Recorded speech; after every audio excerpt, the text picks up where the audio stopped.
예, 날씨가 조금 풀리는가 했는데 또 다시 추워지네요.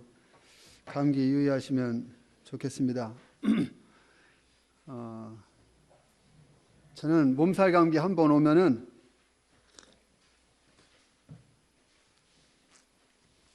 그야말로 거의 죽었다 살아난 것 마냥 그렇게 아파요. 그래서 되도록이면 몸살 감기 오지 않게 하려고 몸을 따뜻하게 하고 그래서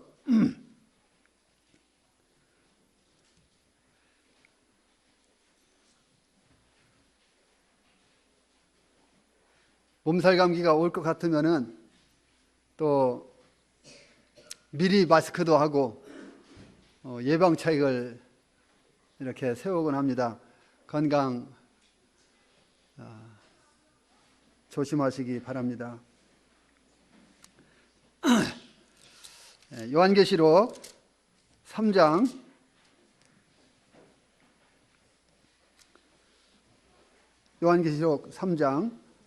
7절 말씀부터 13절 말씀을 읽어드리겠습니다.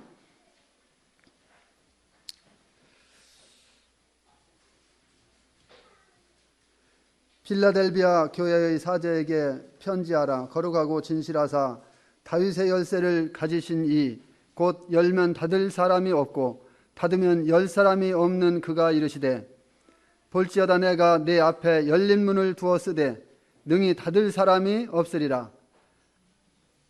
내가 네 행위를 아노니 네가 작은 능력을 가지고서도 내 말을 지키며 내 이름을 배반하지 아니하였도다.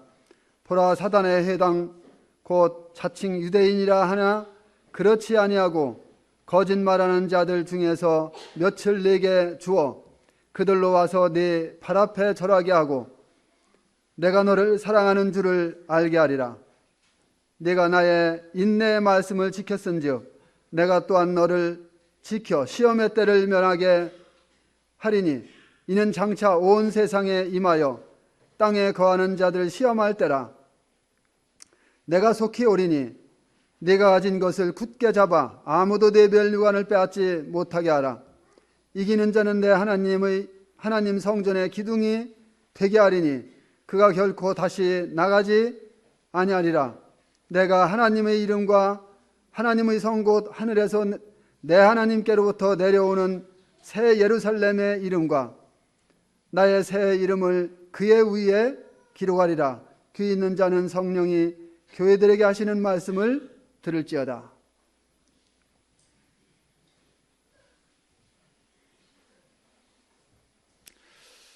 오늘은 좋은 기회를 놓치지 말고 잡으라 하는 제목을 정해봤습니다.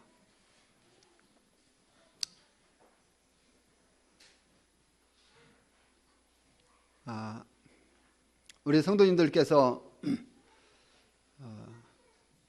요한계시록에 나타난 7교회에 대해서 많이 읽어보셔서 잘 아시겠지만 이 요한계시록에 나타난 7교회들 중 특별히 이 필라델피아 교회에 대해서는 오늘날 믿음의 선진들이 분별하기를 오늘날 우리 모임이다 하는 것을 이야기하고 있습니다.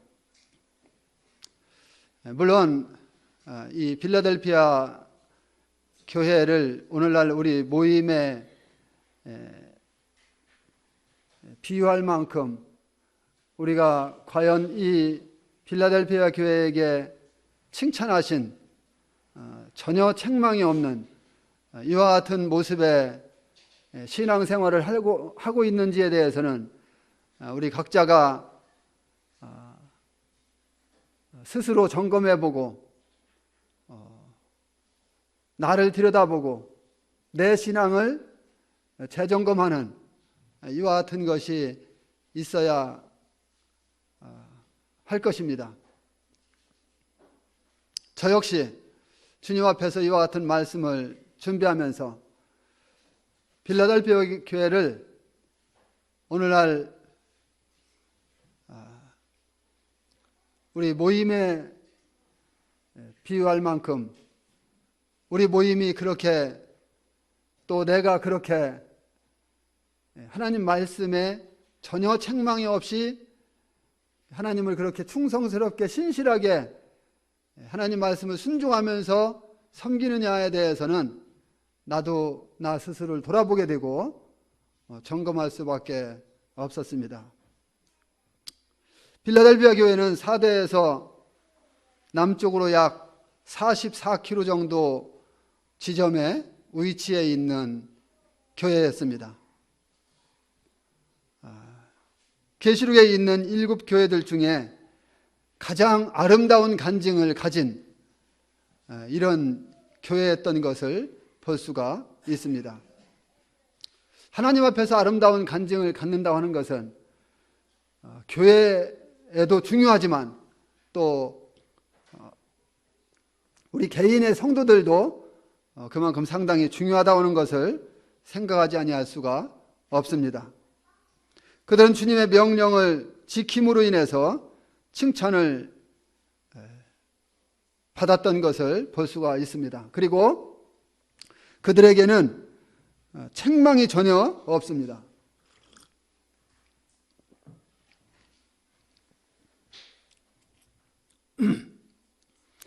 이 빌라델피아 교회가 주님께 받은 칭찬을 보면은 크게 4가지를 말씀해 주셨는데, 오늘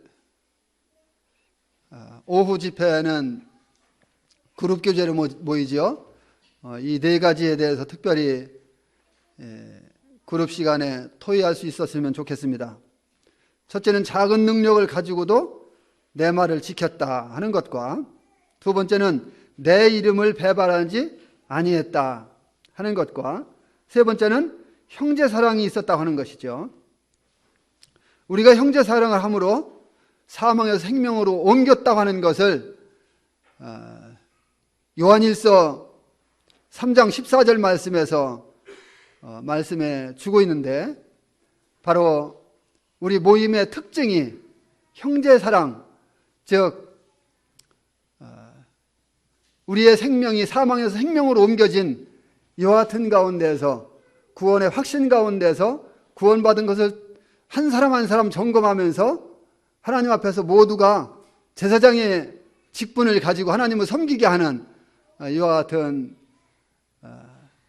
장점이 있는 교회라고 하는 것을, 또 은사를 따라서 주님을 섬기게 하고 교회라고 하는 것을 생각해 보게 됩니다.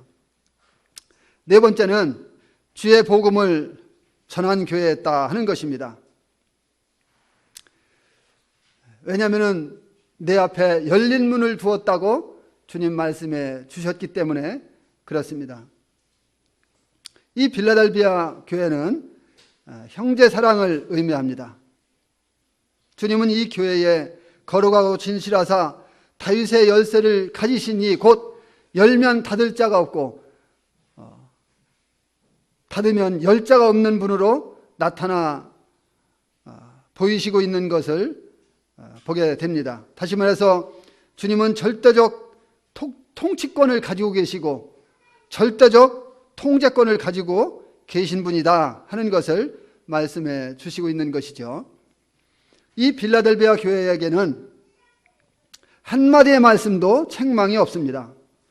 사대교회는 우리가 살펴본 대로 극소수만이 하나님과 동행한 채, 그리고 대부분이 생명 없는 형식주의에 빠졌던 것을 보게 됩니다. 그러나 빌라델피아 교회는 사도의 가르침을 받아 교제하며 떡을 떼며 그리고 기도하기에 전혀 힘썼던 초대교회의 이 아름다운 모습을 본받아서 지키는, 행하는 이와 같은 교회였던 것을 볼 수가 있습니다. 성도들의 교제의 중심 특징은 주 예수 그리스도의 그 보배로운 죽음과 부활을 기념하는 그 예배가 이 빌라델비아 교회에게 있었던 것을 또한 볼 수가 있습니다. 형제사랑이라는 뜻을 가지고 있는 이 교회는 주님의 명령을 진실히 지키면서 서로 사랑했던 것입니다. 주님이 우리를 사랑해 줬듯이 주님이 우리를 위해서 고난받으시고 주님이 우리에게 사랑으로 모든 것을 다 주셨듯이 역시 이 형제사랑이라고 하는 이와 같은 뜻을 갖고 있는 이 빌라델비아 교회 안에는 이와 같은 형제사랑이 두터웠던 것을 볼 수가 있습니다. 요한복음 13장 34절로 35절에 주님께서 말씀하신 대로 서로 사랑하여 세상 사람들에게 자신들이 주님의 제자들이라고 하는 것을 그들은 드러냈던 것을 보게 되는 것입니다.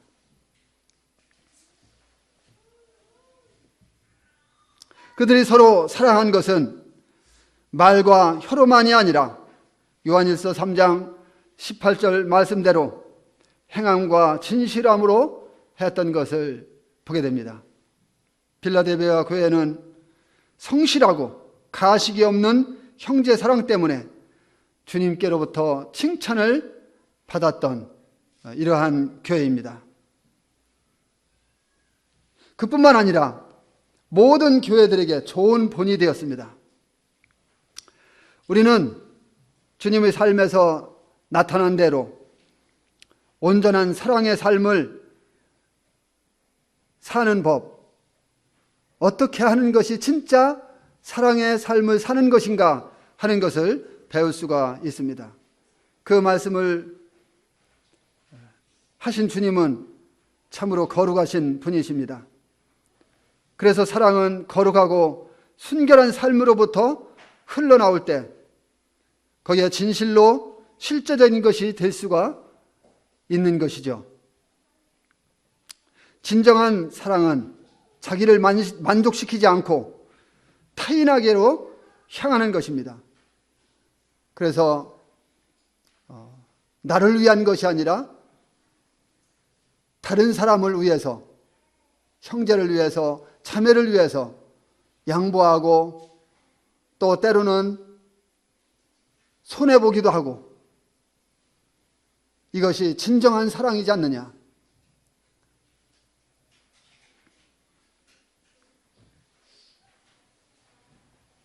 그래서 우리의 행동은 우리의 인격에서 흘러나가야 합니다.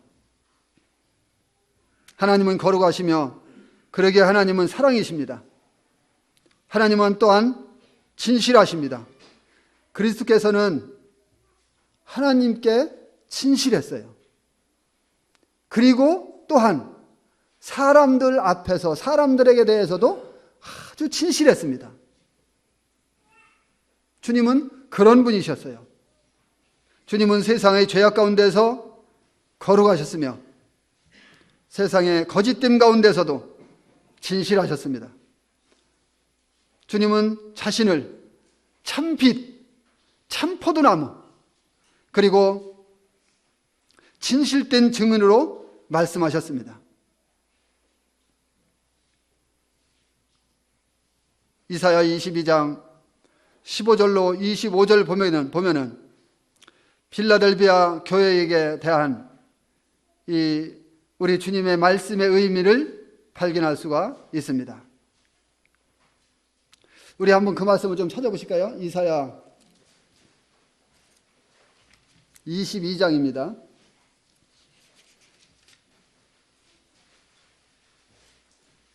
이사야 22장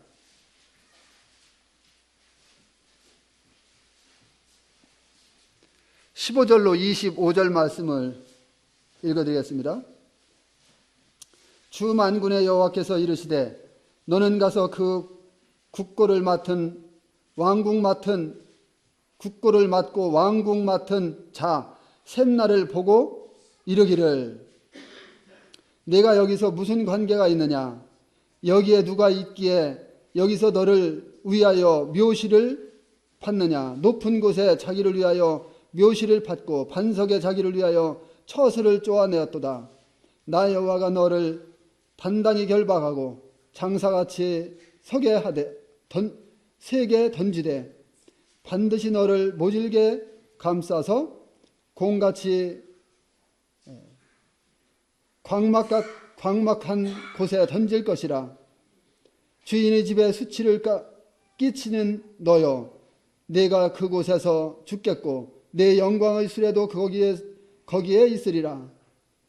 내가 너를 네 관직에서 쫓아내며 내 지위에서 낮추리니 그날에 내가 힐게의 아들 내 종 엘리야김을 불러 내 옷을 그에게 입히며 내 띠를 그에게 띄워 힘있게 하고 내 정권을 그의 손에 맡기리니 그가 예루살렘 주민과 유다의 집의 아버지가 될 것이며 내가 또 다윗의 집의 열쇠를 그의 어깨에 두리니 그가 열면 닫을 자가 없겠고 닫으면 열 자가 없으리라.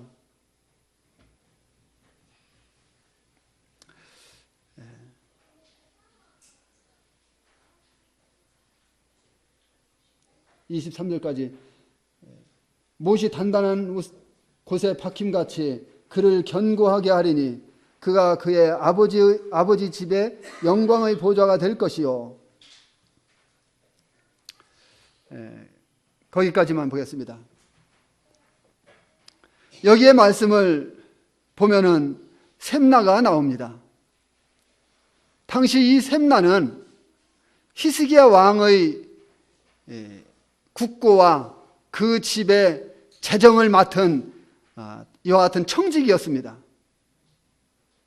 그런데 셈나가 이제 그가 히스기야 왕의 집과 국고를 맡은 이 청지기직을 잘 충성스럽게 수행하지 못함으로 인해서 그가 그 관직에서부터 쫓겨날 위기에 처해 있는 것입니다.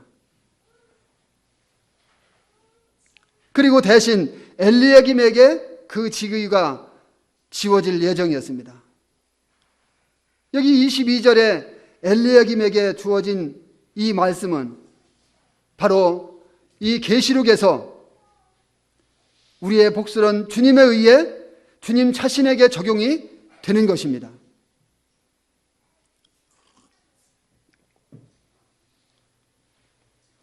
다시 말해서 우리 주 예수 그리스도는 여기에서 만왕의 왕의 국고를 맡으신 분으로 제시되고 있는 것이죠.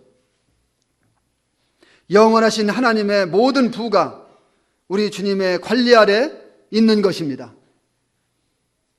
그래서 주님은 여기에서 다윗의 열쇠라고 불리우는 하나님의 보고를 여는 열쇠를 가지고 계신 것이죠. 누가요? 우리 주님이. 언젠가 우리 주님은 지금부터 약 1985년 전에 주님을 거절한, 자기 땅에 오매 자기 백성이 영접지 아니하였다고 하는 주님을 거절한 그 이스라엘 백성들에게 하나님의 놀라운 은혜의 모든 보화를 허락하실 날이 올 것입니다. 그러나 여기 계시록 본문에서는 이스라엘을 위한 그러한 장래의 축복이 오늘날 하나님의 몸된 교회에게 적용이 되는 것입니다. 주님은 하나님의 충만의 무한한 차원으로 향하는 문을 여셨습니다. 주님께서 활짝 열어놓고 우리 주님은 우리에게 측량할 수 없는 그리스도의 부요를 허락해 주신 것입니다. 그 문 안에 들어가서 우리는 우리의 복스런 주님, 그 주님은 십자가의 죽음을 통해서 우리에게 하나님의 부유의 곳간을 열어주셨어요. 그 하나님의 곳간을 열어주셨는데 우리는 그곳에 들어가서 누리면 되는 것입니다. 이 얼마나 놀라운 은혜입니까?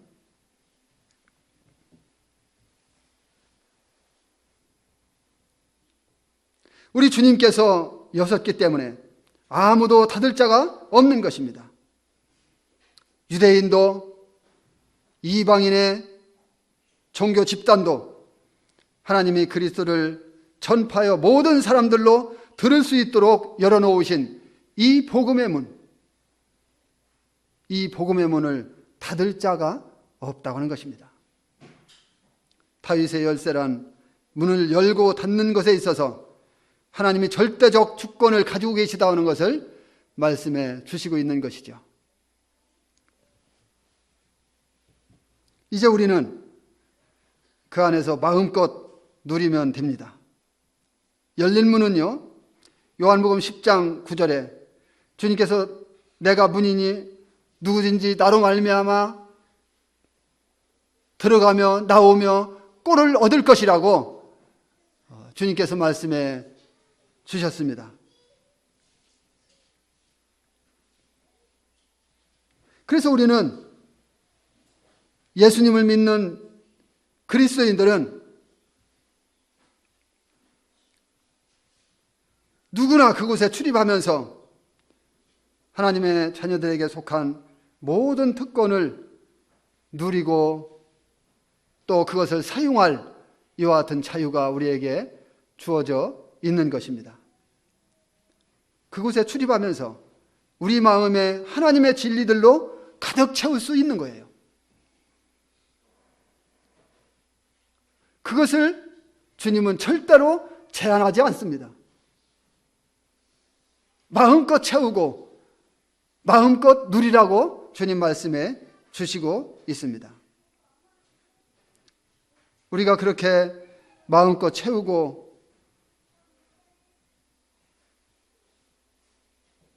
기쁨을 누리는 이와 같은 것은 자신의 기쁨과 하나님의 은혜 안에서 영적 성장을 위해서뿐만 아니라 그것을 하나님께서 원하시는 만큼 그 특권을 사용하지 못하고 그 특권 안에 들어가지 못하는 이와 같은 다른 성도들에게 함께 나눌 수 있게 되기를 원하는 것이 바로 주님의 뜻이라고 하는 것입니다. 그래서 그 안에 들어가서 마음껏 누리고 마음껏 취하고 그 기쁨을 내 것으로 만들어서 하나님의 영광을 위해서 살아가는 가운데 그렇게 하고 있는 나 자신만 영적으로 성장하고 만족을 누리기 위한 것이 아니라 하나님이 그 다른 성도들도 역시 동일하게 그와 같은 가운데 있게 되기를 원하시지만 그렇게 하지 못하는 그런 성도들과 함께 나눌 수 있게 되기를 원하시는 것이죠.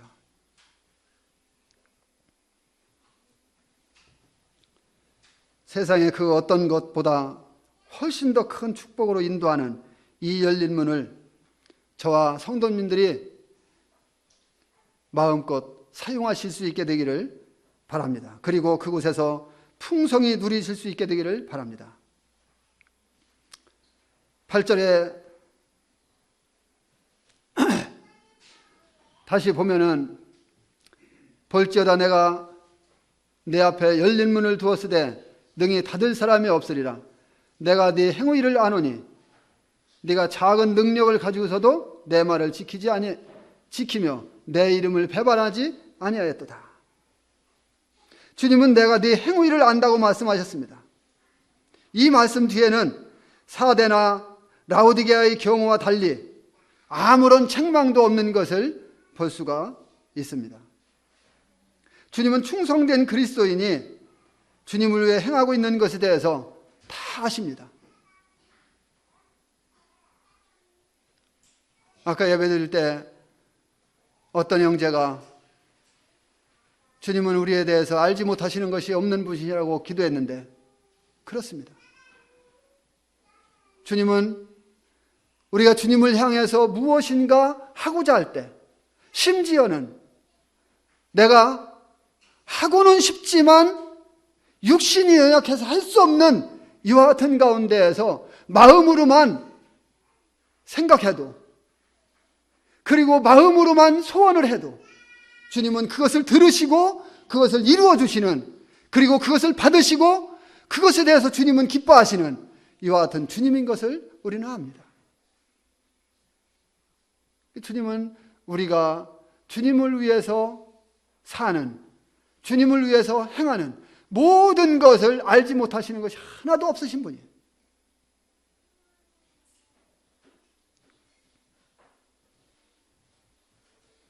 주님은 성공을 그 외적인 결과로 평가하시지 않고 주님에 대한 충성과 하나님 말씀에 대한 순종으로 평가하는 것을 볼 수가 있습니다. 우리가 얼마나 주님께 충성했느냐, 충성을 하되 하나님 말씀을 어떻게 순종하면서 충성했느냐, 그 말씀에 근거해서 충성했느냐, 주님은 이것을 더 보시고 평가하시고 잘했다 칭찬하시고 이렇게 하시는 것이죠.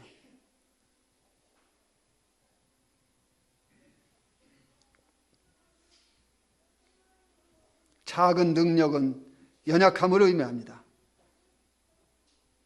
따라서 우리의 작은 능력은 열린 문을 통해서 그곳에 들어가 하나님 안에 있는 풍성한 자원들로 우리가 취할 때 거기에서 우리는 큰 능력을 경험하게 될 것입니다.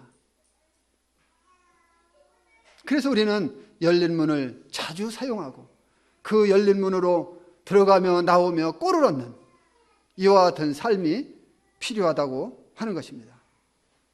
바울은 내가 약할 그때 곧 강하다고 했는데, 이것은 그리스도인이 자신의 연약함을 깨달았을 때 그 자신이 필요로 하는 그 능력을 얻기 위해서 주님 앞에 간구하는 것이 아니겠습니까?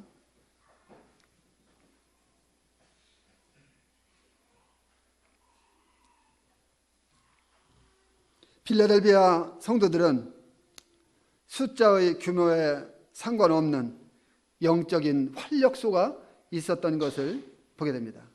그 교회는 비록 수적으로 약하고 또 물질적으로 경제적으로 참 어려웠지만 그럴지라도 그리스도께서는 그들의 영적인 능력을 인정하고 칭찬하셨던 것을 볼 수가 있습니다. 그런 까닭에 주님은 그들에게 기회의 문을 열어주셨습니다. 성도님들께서 주님을 향해서 무엇인가 소원하는 것이 있습니까? 영적인 비전을 가지고 소원하는 것이 있습니까? 그렇다면 주님은 그 소원을 들으시고 분명히 그가 원하는, 그가 소원하는 그 열린 문을 허락하실 것입니다.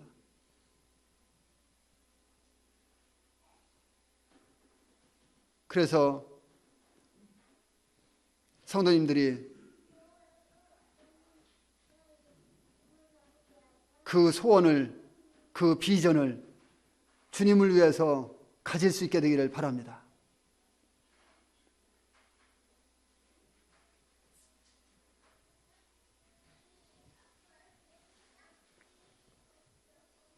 우리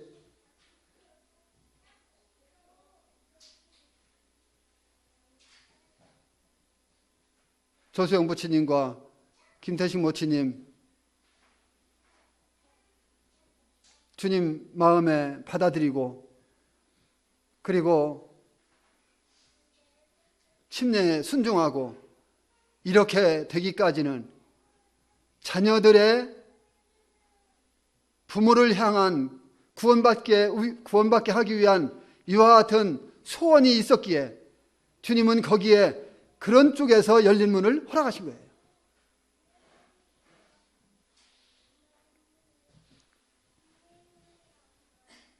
그래서 필라델비아 성도들에게도 주님은 주님을 향해서 그와 같은 아름다운 모습들이 있었기에 그들에게 그 열린 문을 허락해 주셨던 것을 보게 됩니다. 봉사의 열린 문, 섬김의 열린 문, 형제 사랑의 열린 문, 그리고 전도의 열린 문, 많은 열린 문들을 그들이 들어가며 나오며 왕래하면서 교제하면서 거기에 풍성한 것들로 가득 채울 수 있었던 거예요.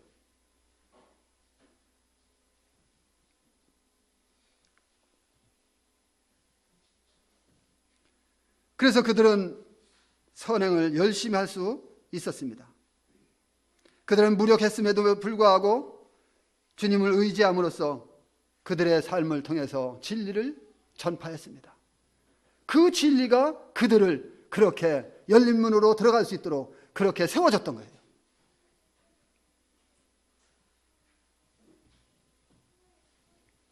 그 진리가 그들의 삶을 그렇게 변화시켜 주셨던 것입니다.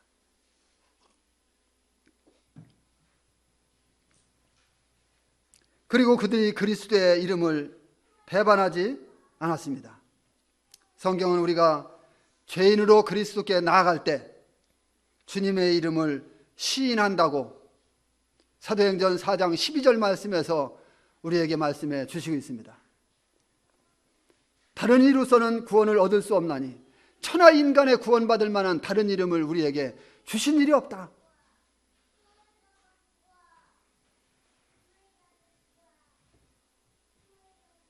또한 침례받을 때 그 이름을 고백하게 되고 기도로 하나님께 나아갈 때 그 이름의 가치를 인정한다고 요한복음 16장 24절 말씀에서 말씀해 주시고 있습니다.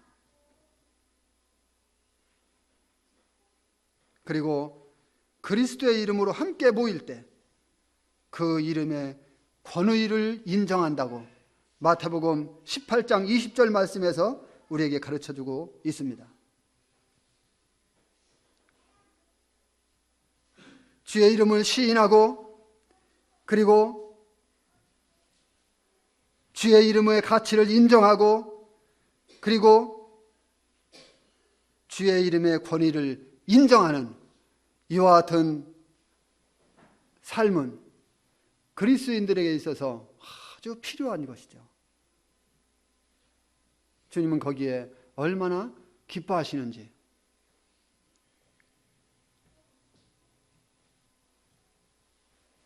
우리는 다른 어떤 이름도 인정하지 않고 주님의 이름을 또한 우리 입으로 배반할 수 없습니다. 그들이 그리스도의 이름을 배반하지 않았기 때문에 열린 문을 그들에게 주셨습니다. 9절 말씀을 다시 한번 보겠습니다.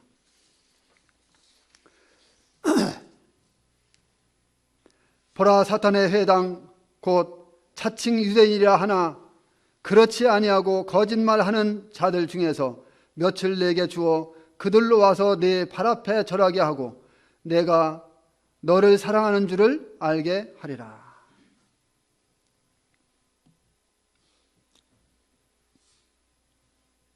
서머나 교회에서도 보내는 이 편지에서 보면은 차칭 유대인이라 하나 그렇지 아니한 자들이 사단의 회라고 불리웠던 것을 볼 수가 있습니다. 여기 유대인의 해당이 나오는데 아마 당시에 그들에게 유대인의 해당이 있었는데 보면은 그들이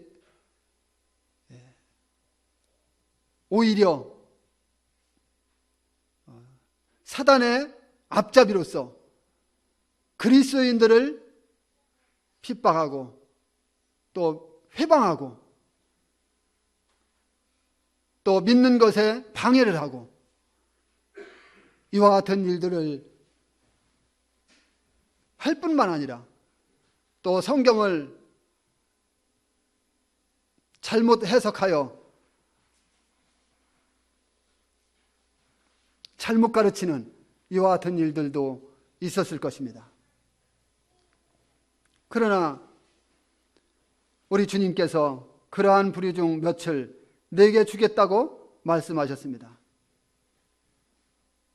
어쩌면 그들 중 몇이 구원받고 돌아왔을 수도 있고, 또 이 말씀의 궁극적인 목적은 바로 천년왕국 시대 때에 그들이 와서 엎드릴 수밖에 없는 이와 같은 일도 될 수 있을 것입니다. 오늘날 보면은 제7일 안식일 예수재림교와 그리고 여호와 증인들과 같은 이단들은 바로 이스라엘 12지파별로 1만 2천 명씩 14만 4천 명이 요한계시록에 나오죠. 그런데 그 14만 4천 명이 바로 자신들을 가리킨다고 주장하고 있는 것을 볼 수가 있습니다. 어떻게 그렇게 될 수 있어요? 거기 분명히 이스라엘 12지파라고 명시되어 있는데, 한 지파에 1만 2천 명씩 해서 14만 4천 명이 딱 됐는데, 그들이 이제 7년대 환란 동안에 전 세계적으로 흩어져서 복음을 전하잖아요. 그런데 이와 같은 이단들은 그 14만 4천 명이 자기들이라고 주장하는 것을 볼 수가 있습니다. 그러한 주장을 함으로써 결과적으로 어떻습니까? 이들 종파들은 자칭 유대인이라 하나 실상은 그렇지 않은 자들로 나타나는 것입니다. 이런 주장들을 하는 자들은 주님께서 말씀하신 대로 사단의 앞잡이들, 즉 사단의 회라고 불리웁니다.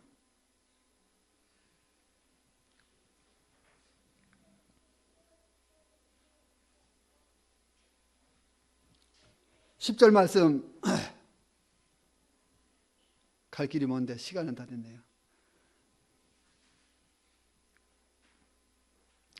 10절 말씀 또 한번 보겠습니다. 내가 나의 인내의 말씀을 지켰은즉 내가 또한 너를 지켜 시험의 때를 면하게 하리니 이는 장차 온 세상에 임하여 땅에 거하는 자들을 시험할 때라. 사단은요, 그리스도인들을 핍박하고 그리스도인들에게 압력을 가하는 것을 볼 수 있습니다. 그래서 믿음을 저버리게 하고, 그리스도인들이 세상에 속했다는 것, 세상에 속하지 않았다는 것, 그 한 가지만으로 핍박하고 이렇게 하는 것을 볼 수가 있습니다. 그러나 성도들은 주님의 말씀을 지키기 위해서 모든 고난과 핍박을 인내하는 것입니다. 그와 같은 핍박이 있고 우리를 미워할지라도 그러한 핍박과 미움을 받으면서 우리가 인내하는 것입니다. 이와 같이 말씀을 지키며 인내한 빌레델비아 성도들에게, 온 세상에 거하는 자들에게 임할 이 무서운 시련의 시기를 피하게 해주겠다고 약속하고 있습니다. 이때가 언제입니까? 이때는 아직 이르지 않았습니다. 그러나 우리는 성경에서 봅니다. 요한계시록 6장부터 19장까지에 나타나는 7년대 환란이 바로 그때입니다.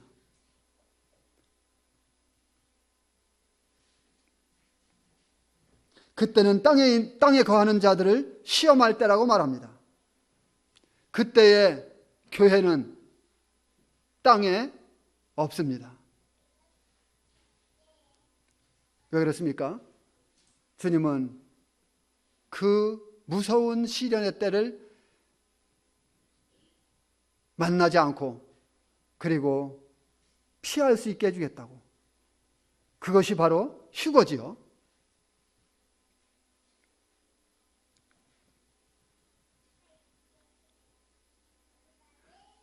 우리는 이 무서운 7년대 환란을 통과하지 않습니다.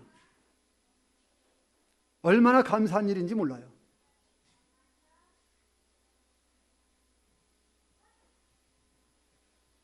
아이러니한 것은 우리는 이 7년대 환란을 통과하지 않는다고 믿고 있습니다. 그런데 어떤 사람들은 7년대 환란을 부분적으로 통과한다고 믿고 있고, 또 어떤 사람들은 7년대 환란을 완전히 통과한다고 믿고 있어요. 그러나 성경은 그렇게 말씀해 주시고 있지 않습니다. 이 7년이라고 하는 환란은 전 3년 반, 후 3년 반으로 나누는데, 후 3년 반은 참으로 엄청난 두려움이 임하는 때입니다. 왜 그렇습니까? 나중에 살펴보겠지만 사람이 죽을래 죽을 수도 없고, 죽고 싶어서 바위한테 무너지라고 해도 무너지지도 않고,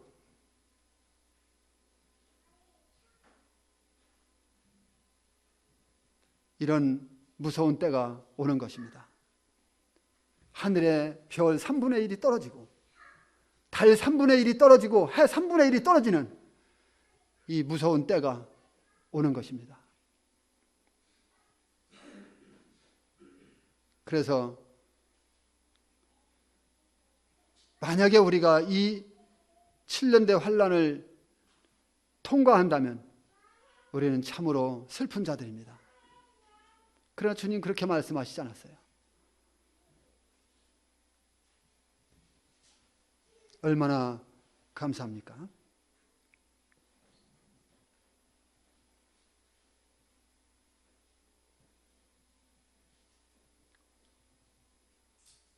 계시록 3장 10절 말씀과 본문, 그리고 데살로니가 전서 1장 10절 말씀, 그리고 데살로니가 전서 5장 9절 말씀, 그 외에 또 다른 말씀들이 있습니다마는, 이 여러 가지 말씀들을 볼 때에 주님은 우리로 하여금 이 무서운 환란을 통과하지 않고 우리에게 피할 길을 주실 것을 약속해 주셨습니다.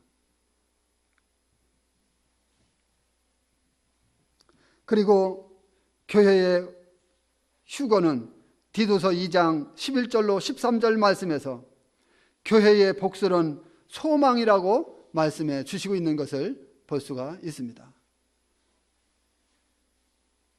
하나님의 몸된 교회에 있어서 이 휴거는 바로 우리의 복수는 소망이다 하는 것을 말씀해 주시고 있습니다.